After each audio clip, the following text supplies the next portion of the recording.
BSSC office attendant का अगर आपने फॉर्म भरा होगा, जिसको कार्यालय परिचारी भी बोलते हैं, लेकिन फॉर्म अप्लाई का लास्ट डेट से पहले अगर आपने यहाँ पर अपना जाति प्रमाण पत्र और स्थायी निवास प्रमाण पत्र आपका नहीं बना हुआ होगा, तो याद रखिएगा कि डॉक्यूमेंट वेरिफिकेशन में ये लोग रिजेक्ट कर देंगे। कैसे, मैं आपको यहाँ पर पूरी बात बताता हूँ। देखिए, साफ साफ यहाँ पर जो है आरक्षण को लेकर लिखा गया है कि अगर आप आरक्षण का दावा करते हैं बिहार में ओबीसी से या ईबीसी से, ठीक है, जो भी है, ठीक है, एक बीसी भी आता है इसमें, एससी एसटी, अगर इन कैटेगरीज से अगर आप बिहार में आरक्षण का दावा करते हैं फॉर्म भरते वक्त, अगर आप OBC EBC SC ST select कर रहे हैं, तो एक चीज़ का खास ख्याल रखना है कि आपको डॉक्यूमेंट अपलोड नहीं करना है। ठीक है, OBC BC BC SC ST का डॉक्यूमेंट अपलोड नहीं करना है, लेकिन वही जो कास्ट सर्टिफिकेट है, जाति प्रमाण पत्र है, स्टेट लेवल वाला, बिहार लेवल वाला, वो आपके पास बना हुआ होना चाहिए। ठीक है, वो आपके पास जो है बना हुआ होना चाहिए, और आपका निवास प्रमाण पत्र भी होना चाहिए। स्थायी निवास प्रमाण, मूल निवास प्रमाण पत्र कब का बना हुआ होना चाहिए, ये दोनों चीज़ जो है, जाति प्रमाण पत्र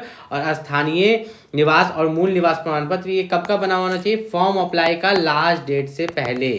ठीक है, अगर आप ऐसा नहीं करते हो, फॉर्म अप्लाई का लास्ट डेट से पहले नहीं बनाते हो, आप सोचते हो कि नौकरी लग जाएगा तब बनवाएंगे और बाद में बनवाते हो, तो याद रखिएगा कि डॉक्यूमेंट वेरिफिकेशन में रिजेक्ट कर देगा। हर साल बहुत सारे बच्चे जो है इसी कारण से रिजेक्ट होते हैं। अगर आप भी रिजेक्ट नहीं होना चाहते हैं तो इस चीज़ का आपको यहाँ पर खास ख्याल रखना है। और साथ ही साथ मैं आपको बता दूँ कि आपका जो यहाँ पर एग्ज़ाम होगा, ठीक है, बीएसएससी ऑफिस अटेंडेंट में जो आपका ये लोग एग्ज़ाम लेने वाले हैं, तो एग्ज़ाम दो एग्ज़ाम होने वाले हैं, एक प्री एग्ज़ाम होगा और एक मेंस एग्ज़ाम होगा। कैसे, मैं आपको समझा देता हूँ। आप सोचिएगा कि प्री में क्या आएगा, मेंस में क्या होगा। देखिए, सामान्य अंक गणित, सामान्य ज्ञान और सामान्य हिंदी।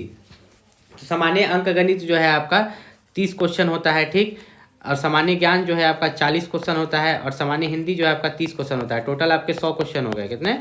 100 क्वेश्चन। लेकिन हर क्वेश्चन के लिए जो है यहाँ पर 4 मार्क्स मिलता है, तो गुना 4 कीजिएगा तो आपका 400 मार्क्स का एग्जाम होगा।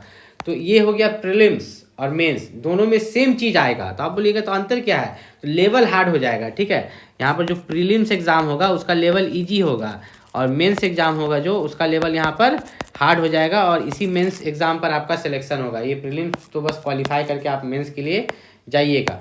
ठीक है, तो अब यहाँ पर देखते हैं कि आपको कितने यहाँ पर क्वालिफाइंग मार्क्स क्या दिया गया है। तो क्वालिफाइंग मार्क्स देखने के लिए हम लोग थोड़ा सा नीचे आते हैं। उससे पहले बता दें कि जैसे यहाँ पर सामान्य अंक गणित का जो सिलेबस दिया है 30 मार्क्स के लिए, इसी सिलेबस से पूछा जाएगा, इस सिलेबस से बाहर नहीं पूछा जाएगा। सामान्य ज्ञान के लिए जो सिलेबस दिया है उसी सिलेबस से, और सामान्य हिंदी के लिए भी।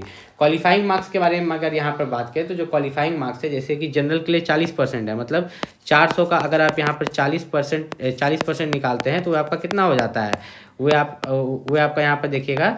तो देखिए, यहाँ पर मैंने यहाँ पर गलत हो गया, सॉरी। 400 का अगर आप यहाँ पर 40% यहाँ पर निकालते हैं तो आपका कितना हो जाएगा, ये 0 गया, ये 0 गया, 4 4 16, 160 नंबर। मतलब 400 में से अगर जनरल वाला 160 नंबर लाता है तो वो प्रीलिम्स एग्जाम यहाँ पर क्वालिफाई कर जाएगा और मेंस एग्जाम के लिए यहाँ पर चला जाएगा। वहीं पर अगर यहाँ पर देखें तो अगर यहाँ पर कोई महिला वर्ग है या SC ST है तो 32%, तो उनका 400 का 32% अगर आप देखिएगा तो ये 0 गया, ये 0 गया, 32 × 4 अगर आप देखिएगा, 4 2 8, 4 3 12, मतलब 400 में से मात्र 128 नंबर। ठीक है, तो इतने कम मार्क्स पर आप क्वालिफाई कर सकते हो अपने प्रीलिम्स में। तो अच्छे से आपको तैयारी करना है बिहार बीएसएससी ऑफिस अटेंडेंट के लिए। यहाँ पर जो भी सबसे बेस्ट बुक है, ठीक है, उसका लिंक मैं यहाँ वीडियो के डिस्क्रिप्शन में दे दूंगा, वहाँ से जाके आप बुक को परचेस कर सकते हो। साथ ही साथ एक और चीज़, एक और खुशखबरी आप लोगों के लिए, आप लोग मेरे साथ फेसबुक पर जुड़ सकते हो। मैं अपना फेसबुक का लिंक यहाँ नीचे में दे दूंगा, जाके आप फेसबुक पर वहाँ पर मुझसे जुड़ सकते हो, फॉलो कर सकते हो, और कभी भी कोई डाउट हो तो मैसेज के